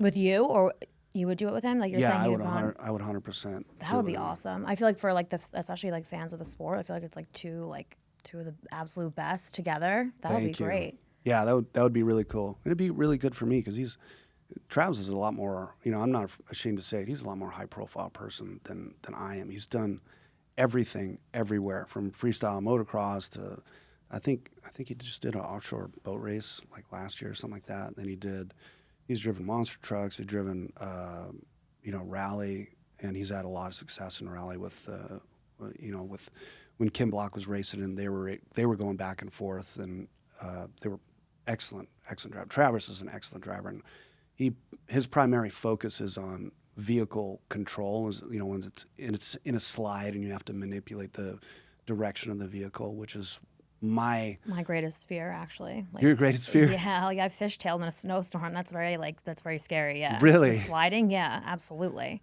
Wow. That's like one of his specialties, like is controlling the slide. Yeah, his and mine, like a snowstorm. Like for you, you're like, oh my god, you're probably like, I hope I don't end up in the K rail. Like this is very, very difficult, right? Right. For me, that's like a cross training exercise. So that's like a workout. If it's snowing, I think the last time when I went to Ken Block's funeral in January, who was he's a legend. He was a friend of mine for a long time. But there was a snowstorm headed up to Utah, and that was like a cross-training exercise for me in my truck. It was just drifting around in the traffic. Snow. I know, it's terrible. Like driving around everybody, driving around the snowplow. It's a lot of fun. And it's kind of there's a lot of cool things about being a professional driver. One of the things is that you can in regular everyday traffic you can kind of see into the future. You know which person is like eating a hamburger. You know this person is doing their makeup. You know this person is just based on the way they're driving, you could tell. Yeah, there's no way that anybody that's a high level person in their form of motorsports, those people don't get in accidents at all. They see everything. So that's kind of a nice part about being a professional driver is there's really no risk of getting in an auto accident that other people worry about, because you see so much, you see everything. I know, like how much damage would it do to your reputation if you got into like a fender bender in like the Smith's parking lot? I would hang myself. Would you just drive away at that point? I feel Well, like a it's hit and funny. run would be more acceptable at that point than to just stay and have to like cop to backing into somebody. I don't do stuff like that, but I actually got in an accident on Monday. No. Mm-hmm. I wouldn't call it an accident. This girl was trying to get into my lane. before I Oh. got there. I think she expected me to move. Okay. But it's like, if you want to get the side of your car chewed up, I'll do that for you. I was gonna say she didn't know who she was tussling with on the road. That's Unfortunately. nuts. And, she blamed me. It was my fault and all this stuff. And police came and they were like, oh, no, it's your fault. He was in the lane. But yeah, like that's kind of a funny example that I could talk about. I just chewed the side of this girl's. She actually chewed the side of her whole car off, like with my truck. Because my wheels or my tires stick out a little bit further than the truck, just a little bit. And tire marks and all down the side of her car and ripped the mirror off. And Oh God. Did then you get I- a number? yeah. I was gonna say, was it like was she turned on when she found out? Like, did you kind of how did it turn out? She wasn't really my type. I think she was in the car with her mom or something. I thought it was some punk kids. Otherwise, I probably would have been a little bit more. I would have let her bully me around, Yeah. if that makes sense. And, Yeah. and she was kind of trying to bully me around and get into to where like I would hit the brakes and cut me off. But I was right here, and she was trying to, get into my lane. And she's a little bit of road rage in her car. You could tell. You get that vibe, if You could like sense it. Yeah, I could fucking smell it. And she didn't anticipate connecting with me. I think she anticipated in, driving normally that she's able to bully some people around. She had a different color paint on every single corner of her car. Well, that's usually a warning sign. Yeah. Of a few different things. Yeah. Yeah, I I probably should have paid attention to that, but I was not in the mood to be fucked with at the time. Well, I was gonna say, speaking of, I feel like because I'm a huge fan of like zombie movies and zombie shows, and I always like to play the game with myself, like who would I pick for like my zombie apocalypse survival team? And based on everything I know about you, including your tactical training, I would be beelining it to your compound if the shit hits the fan. I feel like you'd make it a long way. I feel like my money's on you. If you can make it over the stack of dead bodies in the front of my house, you're Yeah, more than welcome to come. But I feel like you have like good skills. My only marketable skills are like I'm good at blowjobs and I'm good at math. And Really? Probably only one of them is going to be of use at the end of the world. So and it's not the statistics knowledge. So I don't. Well, in think... that case, you're more than welcome. You can Yeah, I come was over gonna say. anytime. You're like, I'll pick you up. Actually, I'll come get you. I'll be by in 30 minutes. Yeah. Oh my God! Actually, can you tell us like a little bit about your like the shooting things that like you do, like your gun training?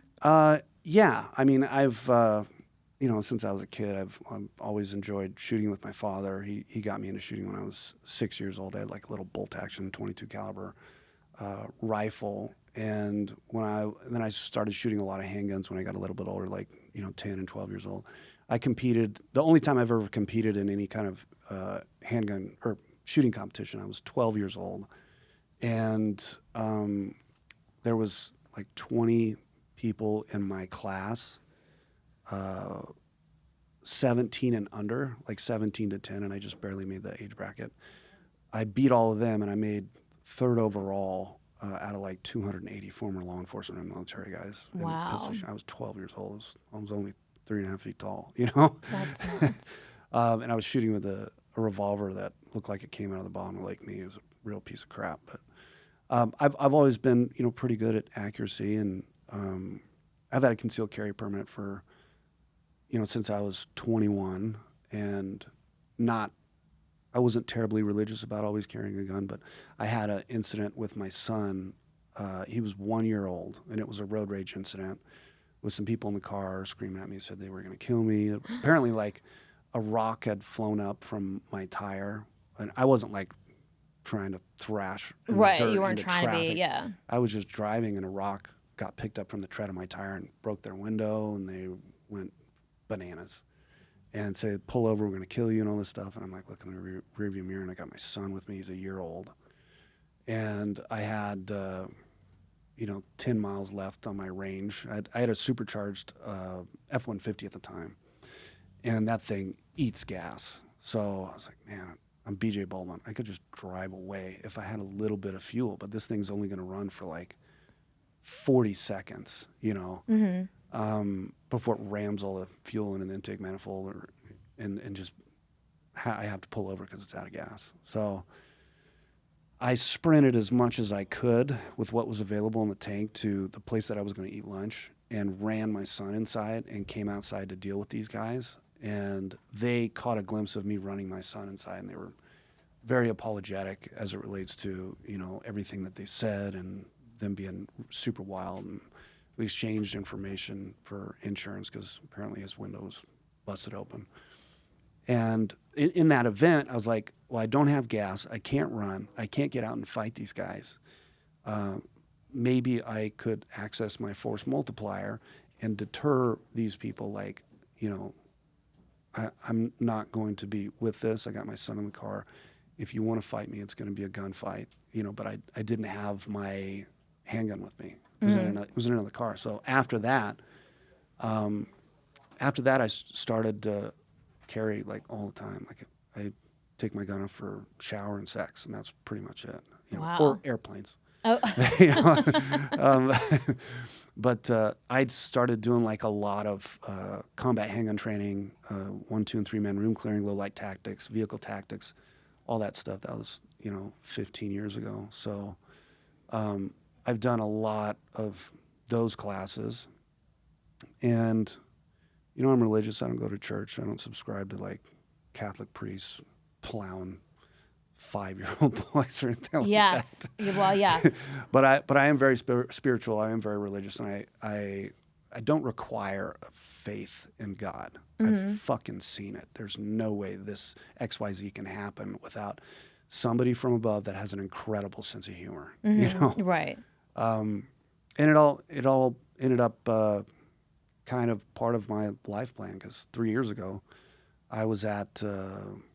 And I think we touched on this just a little bit, and this is something we could, you know, I'm totally comfortable talking about this because, again, it helps people that are watching this. I had, right at the beginning of COVID, when everybody was at lockdown, I had not eaten because I was busy. I had not eaten dinner, and I was starving. Went to In-N-Out at like 12:48 or something like that. You couldn't go inside. You couldn't eat inside. You had to eat in your car. And ate in my car, and then got out of the car and was hanging out. It was back when I was smoking cigarettes, which I quit, you know, some years ago. And I had a couple guys run up on me and my girlfriend, one of them with a gun, and got in a gunfight with him. There's an exchange of gunfire. He's trying to access her. And I wasn't going to let that happen because I think she's pretty cool. And Yeah. I was gonna say, you wanted to keep her around a little while a little longer. bit longer, yeah. So I put my, you know, white knight hat on and saved her, saved myself. She was shot out. In the exchange of gunfire between me and him, she was shot out twice. I was shot at 6 times, and I ended up winning that, and he died of COVID-19. That's, oh my God. Wait, is that true? Like in the hospital, he ended up, that's why he died, or? No, he in the exchange of gunfire, and no shade on this guy. Everybody has their own problems. I went and researched the individual, you know, Yeah. after all this happened. I had my own investigation into Who he was, who and he what was, prompted it. Yeah. all of his people that he was affiliated with, all of his family and all that stuff. I wanted to know who this was. And he was a father of 3, you know, that's a little rough, knowing that these kids are going to grow up without a father because of this particular incident that I wish never happened. But if it had to happen, I'm glad it happened to somebody that could deal with it appropriately. You know, so that bums me out. But you know, I think it's what was I to do? I'm not going to let her get killed. I don't know what the deal is. You know? Right. No, it's And, like, yeah, she's a very nice lady, and I don't want anything to happen to her. But he passed away right there in the exchange of gunfire. oh yeah. So, and there was an homicide investigation, and I was interviewed with, you know, Las Vegas Metropolitan Police Department. I worked with, you know, the sheriff's office on all that and all the details. Unfortunately, there was no reliable camera footage of this, but there's a pile of brass casings over here. There's a pile of brass casings over here. It's not like somebody came at me with a knife or a baseball bat or a copy of a book I didn't want to read or anything like that. Yeah, you know? exactly. Right. It was not like like somebody got your coffee order wrong or something like that. Like it was a very serious incident. No. Well, I feel like I've been in like, I guess you would consider it like a near-death experience when that guy attacked me, and I think Yeah, I want to hear about that. I just heard briefly that mentioned yesterday. I don't remember where I heard it, but I think you said it. I know. I actually, Lana, are we? Because what time? I just want to check what time. You're actually good. I thought you only run for an hour, but you have 2. Oh, okay, you're perfect. fine. Oh, I was like I was like over here like panicking. I was like, yeah. because I normally do that. Because as soon as I see 55, I'm like, you have 5 minutes. I And when know. you did, I was like, oh, wait. Does anyone need a break? Because we cut this part out. Is everyone good? I'm fine. Are you Do good? you need to go to the bathroom or anything? No, like that? I'm good. No, but I'm Lana, I'm We're fine. good. my poor girl back there, I was like, Yeah, Lana's rad. no, Trauma I was loves gonna- Lana, so She's the best. I know. The dog, I was actually wondering too, I'm cracking up because I can hear the dog snoring, which I could care less to me. It's like ASMR. I was going to say, if the mic was picking it up, I would pee in my pants. We had to explain to people, like, what was.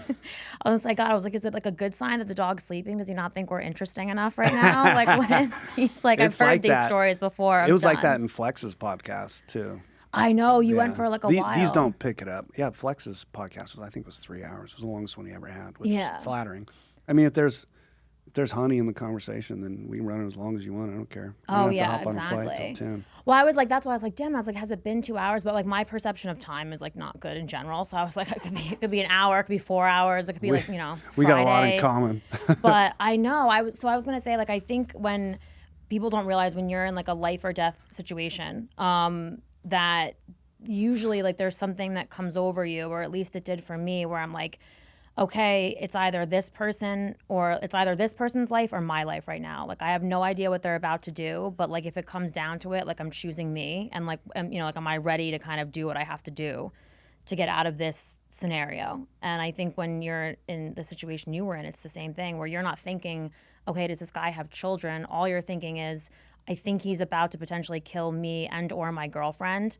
Like it's, you know, so if I can kill him, like, do I do that? Yeah, you know? the gunfire gave me that idea. Yeah. Well, I was like, maybe he was trying to kill her. no, I like, well, was it pointed at her? Was it you? Or was it just mayhem? Like, do you not even really remember? No, I remember in vivid detail. It's a 20-minute explanation to explain 4.6 seconds of interaction. I know. Yeah. But I have no problem telling the story. Again, it helps people. So I was, you know, not interested in talking about this when this happened, you know, because like I don't need any publicity as it relates to that. It's I'm a very good driver, and you know, focus on that. Don't focus on the fact that I had to kill somebody, you know, one night. But it ended up helping a lot of people. I ended up talking to about 150 different people that have been in engagements like this, and were like ruined. Like it really messed them up. Like some guy kicked in their apartment door with a machete, and they had to neutralize him, and that person passed away. That's just one of an example. And you know, I wanted to help that person, you know, and talk to them, and be like, you know, what are you going to do? Like, it's not you. These people commit suicide. You know, it's not that one moment where the guy was trying to kill me and shoot at my girlfriend. I don't define that person as that person. I did extensive research. If that would have been his entire life path, he would have never made it to 43 years old, you know? So I looked at the toxicology report, and there's some stuff in there that will make you not give a shit about anything, not fear anything, and not feel anything. So I think the compounds that he had in his body led to that type of behavior, as well as his life path over previous months. He was having a hard time. So I don't really know what his intentions were. Like I said, I only interacted with him for about 4.6 seconds, and most of it was gunfire. He didn't really say anything to me. He said, like, as he was walking as fast as he could to her, he pointed the gun at me and said, "What's good?" That's when I became aware of him, because I was she was like whispering to me very loud, and she was sitting in my car with her feet out, and my car has really dark tinted windows, and I couldn't see in there. So I was like, I didn't notice him because I was trying to locate her, like where is she? Yeah. And when she stood up and walked around the front bumper, she just made eye contact with me and eye contact with the threat. And I was like, oh, okay, you know, this is what's happening. I thought originally it was a fist fight or something like that, but then I saw the gun, and it's like, okay, this is a gunfight that he doesn't know is a gunfight. Right. He just picked a gunfight with somebody that's been studying gunfights for 15 years. Oh my God, I can't like. So, And but I feel like your reaction time too was like pretty. I'm pretty fast. You are pretty fast. I've seen some of the videos where you like unholster your weapon. I feel like if you blink, you miss it. You know, like it's like if you blink, it does not. But even like again in my situation, I was trying to explain to people, it's like time sort of slows down. Like even though it's like you said, oh, it's like 4.6 seconds. You receive, you might get that idea, but you're receiving, instead of 8 points of information a second, you're receiving like 70. Right. You know, so.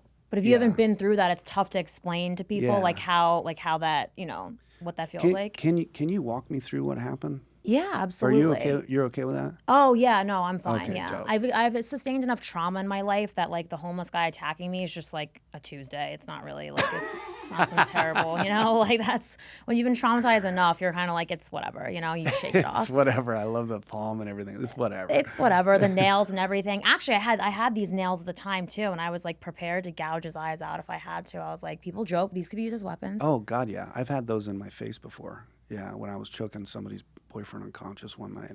Oh, I thought this was gonna be like a sexual story. I got like excited. This was No, like I haven't gone that far yet. Oh, I was gonna say you were like, I've oh, had you the choked. Wolverine marks on my back, but I think they were a little bit shorter than that.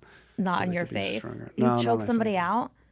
I choked. Well, I know you've chosen that you choked a lot of people out, but in like a bar fight or something like that, or like a fight at a nightclub, I probably choked, I don't know, maybe 4 or 5 people out. One person in particular was trying to beat up my friend. He was bullying my friend. That my friend was very soft, you know, and he's not something that would enthusiastically defend himself. He would probably be like, "Come on, man, let's talk about it," as he's getting punched. So I wanted to get this guy out of the environment, and he was very combative. And so I grabbed him and I said, don't move, or I'm gonna put you in a fucking coma. And he was like, fuck you. And then he started punching me and, trying to punch somebody from the back. Just glancing blows off the top of your skull. It's not a big deal at all. And I was just going to hold on to him. But then his girlfriend came over. Man, she was gorgeous. She great the most, tits. I was say Oh most. my God. So I walk over and then, no, I'm Yeah. like, It's kind of like, hey, baby. No. She was trying to thumb my eye sockets out. And oh my God. with those nails. Yeah. And in order to perform remedial action on her, I had to make sure that he was not going to be combative anymore. So I choked him unconscious, and that only takes I think I was on him for 3 or 4 seconds, trying to choke him out. Yeah, well, yeah, I don't really need to try that, but I was trying to, fuse his carotid arteries into his, Oh my God. into his vertebrae. I was squeezing them so hard. And she's trying to thumb my eyeballs out at that time, and I'm trying to shake her off and make his face a border between her and I, so that didn't happen. And then luckily security came over and they took him away, and he was uninjured. He got up screaming "Are you trying to kill me?" I'm like, "Yeah, I'm gonna try and kill you and eat your children. Get the hell out of my environment before I really hurt you and everybody around you." Right. If you're going to act like that. Yeah, not to say I'm like Billy Badass or anything like that, but I think you've earned that title. We'll give it to thank you. By the way, Lana, we lost my tits again on the screen. Oh yeah, we gotta get the tits back. I know. I That's feel a like that dope should not be set. happening, but Yeah. oh well. They're tired. No. Speaking of I will tell you about the my incident, but I was saying just thinking of tough guys in general. It's so funny. So I more or less lean left. I consider myself a liberal, but my kink is I date alpha Republican men. That's Okay. in the last 3 years, that's been my thing. I don't know why. I think it's the yin and the yang, the whole thing. But I know why. Do you know why? Why? Do you have some insight that I don't, or what do Well, you? we're just kind of we're kind of built a little bit different. The white knight shit where, me, for example, I didn't get, during my event where, I got in a gunfight to save her and stuff like that, I didn't have an increase in heart rate, blood pressure, respiration rate, or anything. I didn't get excited at all. I was like, okay, if I get shot, she can drive me to the hospital, but I'm going to fix this problem before it gets worse for her. And I value her life quite a bit. So that's not a problem for me. If I get shot, it's not a big deal. She can drive me to the hospital. There's no way this guy can shoot like me from 22 yards. I probably won't even get hit. All that stuff was going through my head. And it started at 14, so he was definitely close enough to, to manipulate my life path and shorten my lifespan. Right, yeah, Because yeah, I was yeah. silhouetted, in 6 rounds. So I think, and I guess this is kind of rough to say, but we are dense with men that are willing to behave like that. We value other people's lives that we care about, a lot more. We're willing to expend our lives to. I know a lot of people. I can't believe we're getting into politics here, but Oh no, but this is like no holds bar on this show. I was like, they're all. I don't consider myself right. I consider myself like just right of center, so, to a certain extent. I'm almost like a libertarian. I don't know. I'd have to look up the oh, you definition. definitely have libertarian vibes. Do I? Yeah. Do I got that vibe? Yeah. But most of the guys that I'm friends with that lean to the right are former military, law enforcement, and Dana White. Dana. Yeah.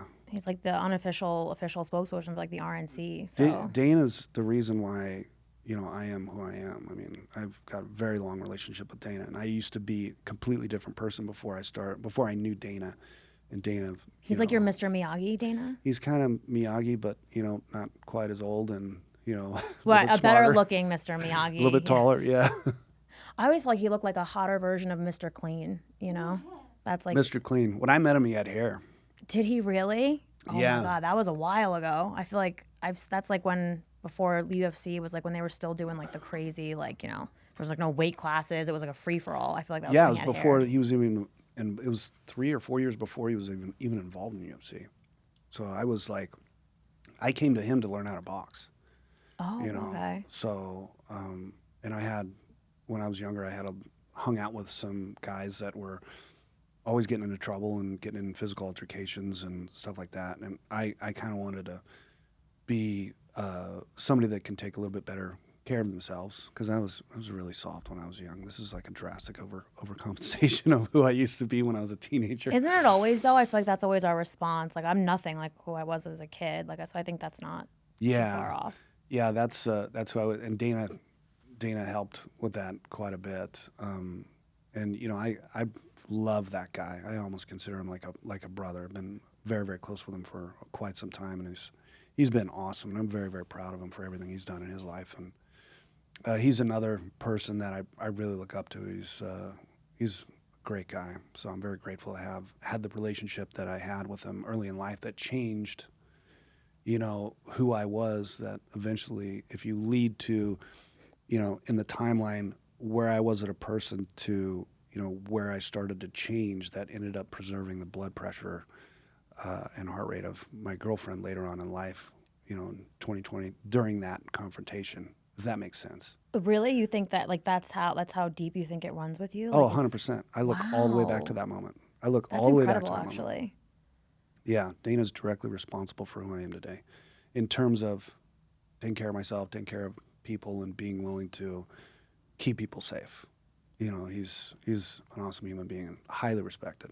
Yeah. Yeah, so. He actually like a while ago speaking of like my kink for Republican men, I had like a thing on Instagram. I think they took it down where like I was like, oh, like how to get off if you're like a liberal woman, like how to get off to Republican men. I just sort of like he was making his RNC speech and I muted it and then just like pretended to start masturbating. And I'm like, that's literally that's how most of my sexual encounters start these days. I'm just like, oh, you have to stop talking. And then no, but I actually, for me, there is a component about like a guy being tough and liking that, and there it sort of is synonymous, I feel like, with being like right, and then the guy being kind of like an alpha male. But I also, for me, it's like the fighting beforehand. Like I like to debate people like that, you know what I mean, like that. Like I like to fight, like as I like UFC, like I like that kind of show of power. So then if you could do that, like we can like argue about stuff and then have sex afterwards. That's that's what I like. So I don't know. I feel like if I were with somebody who thought like I did, I think I would get bored, honestly. Yeah, you fight and then you have sex. That's like the only moment where domestic violence is acceptable. Yes, correct. Exactly. But no, I feel like that's like, and I like I don't know, like I like the challenge. Like, I don't know, I feel like, for me to be with somebody who like had all the same beliefs as me I would get, very bored. Well, I've had relationships where I'm like, God, you have been in relationships like that where yeah. they have the same views as you, and you're just not into that. Yeah, like it's just I don't know. It's like something's missing. I feel like, and I also think that there's like you're like almost like working towards like a greater purpose when you're like when you don't have the same beliefs as somebody, but you're like working together in a partnership. Like I don't know. I feel like that could like save the world. You know what I mean? Like Yeah. if I can make it work with somebody who like we don't, you know, like at first we don't feel the same. If we can figure out a way to like coexist and love each other like on a mass scale, then you know. Not that everyone's gonna be fucking everybody. That would probably be like a key ingredient. Yeah. Why Well, not? Lana's like, Lana's like, why not? I love her. She's so funny. Oh my god. it's like just to make it one big orgy. No, I mean that would definitely help. That would probably ease the tension a little bit. But That's been the bulk of the people that you've dated have been kind of, you know, like macho. a little bit macho. In like the last couple years, definitely. Well, they Okay. came to me first. Just to be clear, it was like if you build it, they will come. Like I don't know what happened, but when I started like putting myself out there, like as like doing like the comedy stuff and doing like the influencer-y shit, like the bulk of my followers were like hard, like I don't want to say like extreme right, but they were like don't tread on me, flag flying dudes, and I was like, they were coming in the droves, and I'm like, I don't know why, like, to this day, like the bulk of my fan base, if you had to like profile it out, they're like huge fans of mine. Really? Yes, and I don't. Wow. Who Well, knows? you're gorgeous and you're spicy and you're well spoken and all that stuff. That Oh, attracts. thank you. I You feel know, okay. no bullshit. That's very attractive to, you know, to that particular type of person. You know, and a lot of guys are. Well, there's a certain volume of men that would be very, very intimidated by you, and that's not conducive to striking up a conversation. If that Right. makes sense. You know, guys like me, I don't care. I'll fall flat on my face if I think somebody's cute. I'll be like, hey, you know, Because you're confident in yeah, yourself. Yeah. yeah. I mean, you got a place to stay tonight? My name's BJ. Yeah. You know, Have you seen my truck? Like, yeah. That's usually no. a surprise later on. But Um, but yeah, no, I think it's like I don't know what it is, honest. I think well, it's everything you said, but I feel like there's a lot of like edgy women out there. There's women who are attractive, but like I wonder if they like subconsciously like me for the same reason that I've started to like them, which is that there's a challenge there, right? Like here's a woman who's like, you know, like she has a lot of things that you like, but she's also willing to like stand up to you a little bit, right? Like she's willing, you yeah. know, like to give you a run for your money. Yeah, I think that's absolutely necessary too, to have, you know, a partner, whether it's a serious partner or a temporary partner or whatever, to have somebody that you can have discussions with and you know, even arguments with and stuff like that. I 100% think that that's necessary. I don't want to be with somebody that's just says yes to, you know, I want their point of view. Explain to me why you think this is correct. You know, let me see your angle of how you view whatever topic it may be. You know, and I can see why you kind of gravitate to that vibe as it relates to men. Yeah. I think that's cool. Thanks. I appreciate it. Plus, I feel like I need like a guy who's like, I could be like a hurricane. Like I'm like the Neil Young song, you know? So I feel like I need a guy who's like literally willing to weather the storm. Like special forces, great. You know, like if you've seen Yeah. combat, you can probably handle me. Like I feel like that's how I look at it. The storm stops though, right? Like oh yeah, like It's not like no, it's not like an all the time thing. It's just it mayhem. surges, you know? Yeah, no, it's Yeah. definitely not. No, I have like my good calm moments, but See, that's good. And I've been in relationships where I'm like, yo, I've been in the rain with 100-mile-an-hour winds where cigarettes are flying through fucking windows for 6 weeks. What are we doing? You know, I've Right. been in relationships like that, and they typically don't last very long unless you're trying to rescue somebody from themselves. And you know, I've been in relationships like that where that's been very, very challenging, and they didn't end up working out. But I do like you know, when my wife and I were together and living together, and it was like that, where she and I would have disagreements, and she'd explain her side to it. I'd explain my side, and I'd always be right. No, she's very, very smart young lady, and I think those are the best kinds of relationships for sure, 100%. yeah, 100%. I think like yeah, I don't know. There's just something about it. Not to say that like I don't know couples who are successful couples and they are like they just you know like they're alike and they have similar beliefs. But I think just for like that's for me personally. Like that's kind of like what I look for. Yeah. You know, working towards something greater with somebody, and having really good makeup sex, I think, is Yeah. also helps the. Yeah, that's like a weapon. That is like a fucking weapon. If you don't have that, and it's been my experience. Like, if that's not present, and that is something that really needs a lot of work to get back, it's so hard to get back once you lose that. If you get in a fight and then you are intimate with your partner, that just welds you back together when something that's been torn away at the seams because of some disagreement that you had, whatever stupid thing it might be, like you didn't put your dish away or something retarded like that. Dumb, yeah. Yeah, something very the little dumb. things, yeah. Those are my biggest things that I get upset over is when, like, yo, I didn't sleep with your sister. You don't have to get this mad. Yeah. You know? And so that's been my problem, was when, my girlfriends, that or my partners that I've had over the past have gotten upset over small stuff. They try and find stuff to get upset over, and I've had a few women in my life that are like that, and that never ends up working out very well for very long. But yeah, it's good to have a little bit of conflict here and there, and I think it's bad to have not any conflict at all.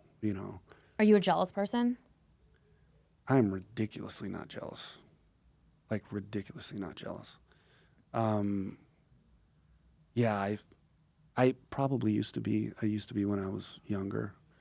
When I was in my 20s, I was a little bit jealous, and that started some fights and stuff. But not unreasonably jealous. Like if my girlfriend was over here talking to another guy, and has the look in his eyes and his face, and like he's trying to source her for romantic activity, then I would, and she didn't see that, then I would get a little bit pissed off, but not unreasonably jealous. But now I'm just like, okay. You're like, what? Yeah. Yeah, well, whatever. You're wearing your Birkenstocks. You're just chill. Yeah, You're I'm just chill. chilled out. Today He doesn't I'm- care anymore. Today I'm 100% chill. I feel like I find that's like a problem for me in relationships is guys kind of like when they first see me, it's like they're very excited, like all sexed up, like like whatever. But then like once they're in it, and they think they're cool with it, but like once we're together, and they like suddenly they have a problem with it, like they become very insecure.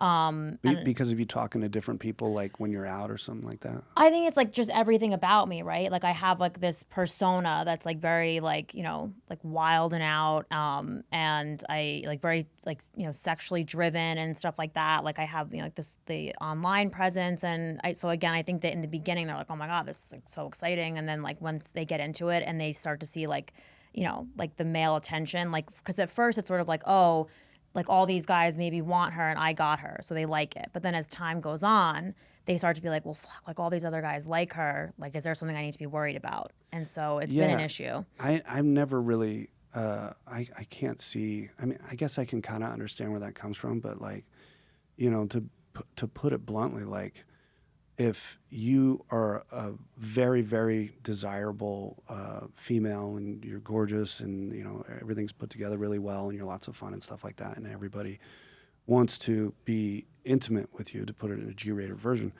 I don't know why you wouldn't be grateful. Like, so whoever it is, somebody gets to fucking see your ass naked. Yeah. That's fucking dope. That's the attitude I'm talking about. That's what we need more of. Yeah. Somebody gets to see your ass naked, and you probably do stuff with them that's very exciting for them. Again, to put it in G-rated, if we were... Well, you don't have to be G-rated on this show. It's not PBS, my friend. You can say whatever you want on my show. And Lana, for sure, you can say anything you want in front of Lana. We are like birds of a feather, like we could be. Yeah, so with your guys, everybody, a very large volume, a very large crowd of males probably have sex with you without you even knowing it. Oh, like mentally? Yeah. Well, probably not mentally. You're just not there to see it. And this guy, in terms of masturbation. Oh, that's what I was thinking. But then I was like, oh, wait a minute. What are you talking about? Like, is this happening? No, I'm not like, but oh, yeah, no, 100%. I always wonder that too. I'm like, I wonder how many guys have actually like jerked off to me. Like, not as much as like a major porn star, but probably more than like the average person. Yeah, 100%. So like that, this person that you're dating gets to be with you and snuggle and spoon and do a lot of sexercise and gymnastics with you. Like, why wouldn't you be fucking grateful for that, bro? This girl is your girlfriend, and she's emptying you out anytime you fucking need it. Like, don't get jealous. That's stupid. You and know, I tend to have a never higher understand sex drive than the guy too, so I feel like that component was always there. And I don't think I ever, at least I hope I didn't give anyone any indication that I would be disloyal. But I feel like it's kind of like that. It was like maybe they always were on guard that I was gonna like leave them for the next best thing because I got a lot of attention. I think that's where it stemmed from. But I don't. I've always been of the opinion. I'm like, well, if I'm with you, not because I need you, it's a choice because I want to be with you. You know. Yeah. So I chose you for a reason. You know, you don't necessarily have anything to worry about. Yeah, and I've been in relationships that weren't, you know, as serious. They were more dynamic as it relates to, you know, certain things. But like, it's your job to get the belt. I think I was talking to you about that earlier. Like, if you're the partner that she's with, it's your job to burn her the fuck down and give her as many fucking orgasms as you can, you know, and try and be damn straight. Yeah, and try and be the guy like, yo, that's the guy right there. That's my guy. He works his ass off to be this person, and I think I still get that and work that hard just from being a teenager and having low self-esteem. Like, if I've gotten to be intimate with somebody, you bet your fucking ass that I'm gonna get it again. Yeah, you know, because I work my ass off, and I've had a little bit more interesting relationships in my life to where like it's your job, whatever it takes to make her happy. Right. And one thing doesn't necessarily mean something completely different. Like, you know, let's go to the fucking movies. Let's go bowling. Let's go to a drive-in. Let's do whatever. That's not related to intimacy, if that makes sense. Yeah, and it depends on absolutely. obviously the person that you're with. But that was the dynamic that I had with my wife, you know, for some time. Like, you know, I want you to be happy. I know that we're going to share a bucket of popcorn, you know, tomorrow night, and everything's going to be dope. And if I try to be a good partner, you will probably put me in a fucking wheelchair. Yeah. You know, so go get yourself taken care of, or you know, something of that nature. And it's obviously a little bit more colorful for that. Again, I'm kind of putting on my filter. Yeah. Because we're in out of respect for microphone. Yeah, out of respect for her. No, I get that. Yeah. Yeah, no, she's fantastic. I love her very much, and she's obviously loved me quite a bit in the past. Doesn't love me as much as she used to, but she still loves me a little bit. It ebbs and flows for all of us. But Yeah. I know you said like you're like my goal is always to be like the best. Whatever woman you're with is to be the best she's ever had. I feel like honestly, you should run for public office. Like this is, like these are some things you're like I want to make her happy no matter what. I'm like this is what we need, you know. Like this is what you should mentor. You should be like Dana. Like you should just mentor young men. Just mentor, yeah. Well, you know, it's your fucking job. If you're like, holy shit, like this woman is gorgeous. She's got, you know, again, taking my filter off. She's got great fucking tits. I love hearing her talk. Beautiful lips. Her hair's dope. And, you know, I get to be alone with her. Like, why wouldn't you want to inject as much dopamine and serotonin in her life as you possibly fucking can? Like, run yourself an inch away from a fucking heart attack. You know, I feel like that's the objective. You know, and sometimes it gets worn down, you know, the honeymoon phase. I think the longest honeymoon phase I've had is like 6 years, but it's pretty good run though, I'd say. Most of them are like 3.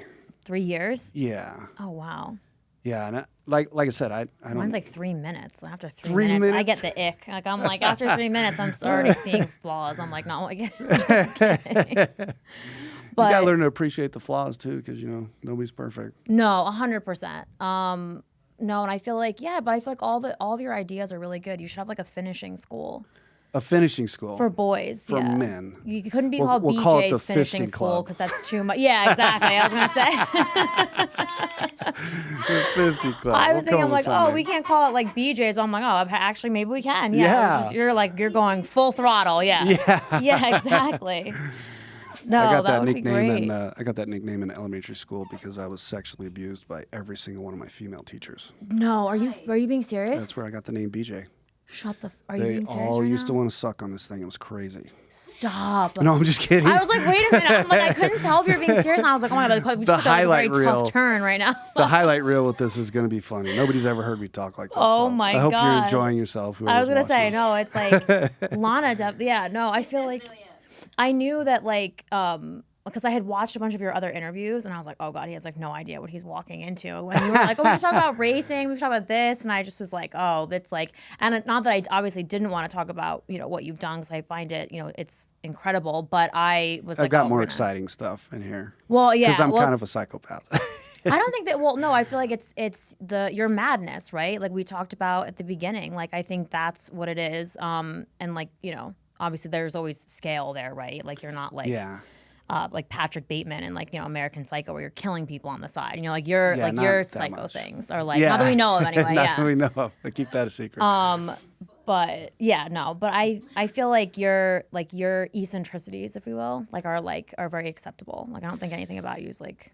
Yeah, it comes from love. Like I have a fucking disability. I have a disability. My heart is very, very big. And when I love people, it's extremely intense. And maybe it shouldn't be that intense, but like I was saying, like with my wife or my girlfriend or anybody that I've had, particularly with my wife, that's the only person I really said this to, is that I want to be buried in the same fucking casket regardless of who goes first.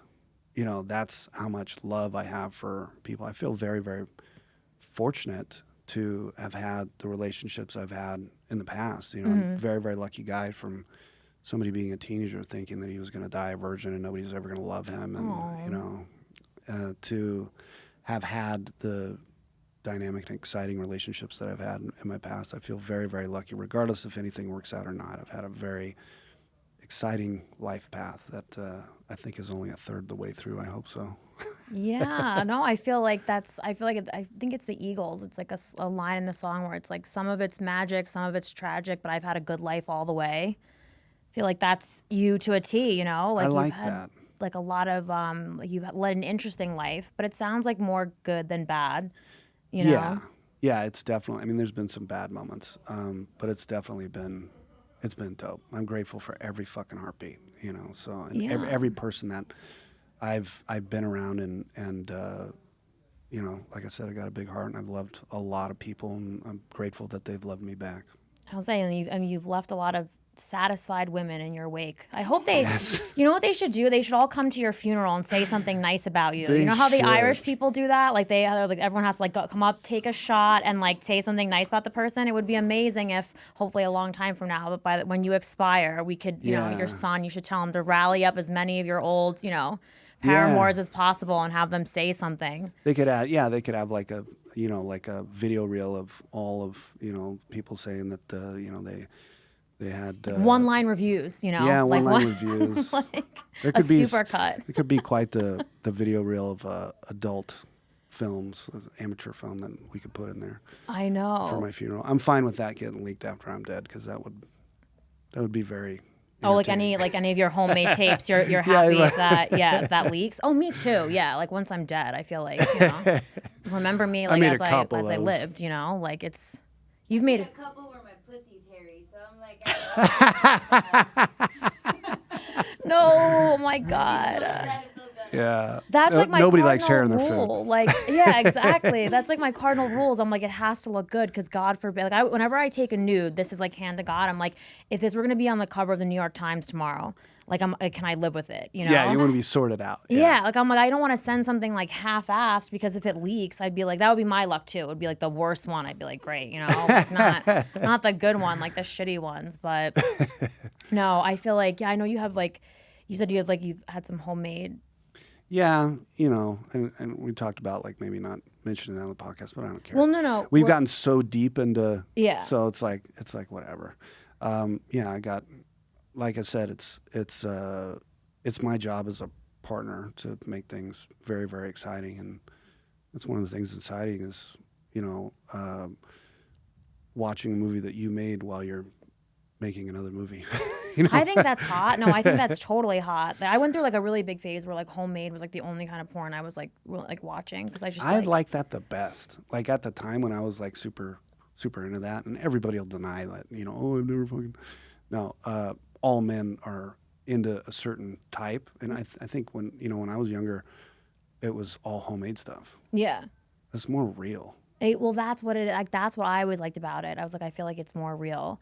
And honestly, too, like for me, it's like a great sign of respect in my culture. Like when somebody sends me like their tape, like I've had just like friends of mine just be like, oh, and I'll be like, fuck yeah, send it to me, you know, like or like I have friends be like, do you want to see like my nudes? And I'm like, I absolutely. Women doesn't. I'm like, yeah, absolutely. Like would That's love to see rad. that. Yeah, I'm like the Martin Scorsese of like homemade porno flicks. Like everyone wants my opinion, you know, like they like think. I'm like, oh yeah, this is great. So.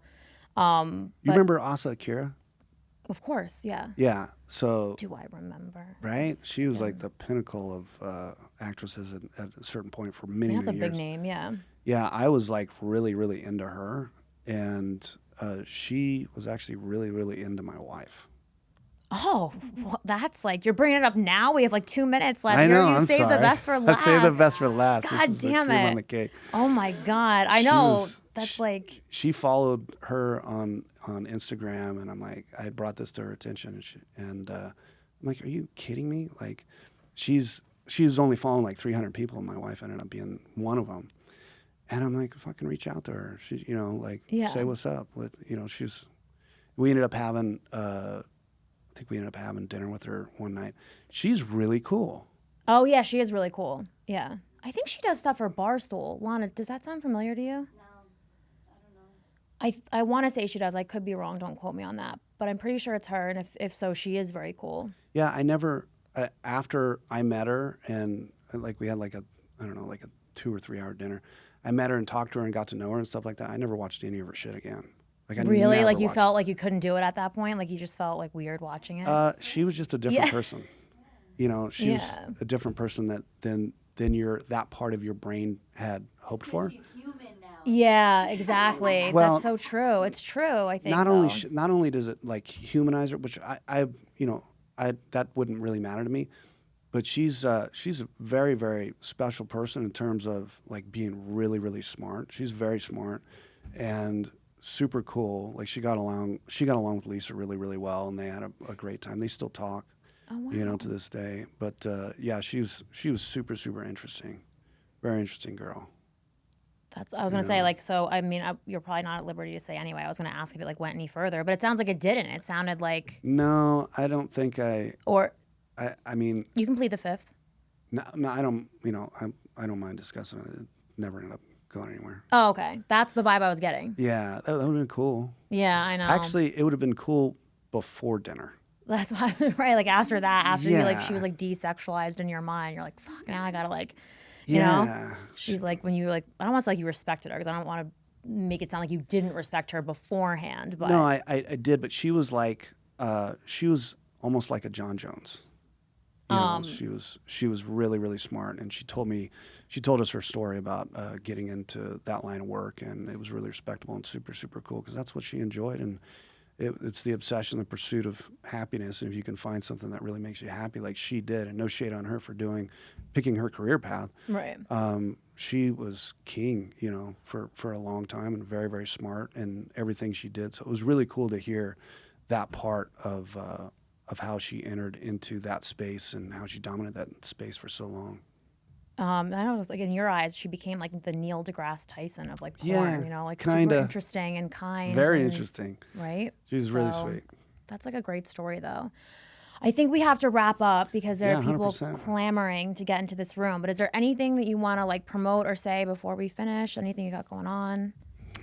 No, people can follow me on Instagram at BJ Baldwin. My Twitter handle is at BJ Baldwin97. YouTube, my YouTube channel, which I'm starting to put out more content on, is cool. BJ Baldwin97 as well.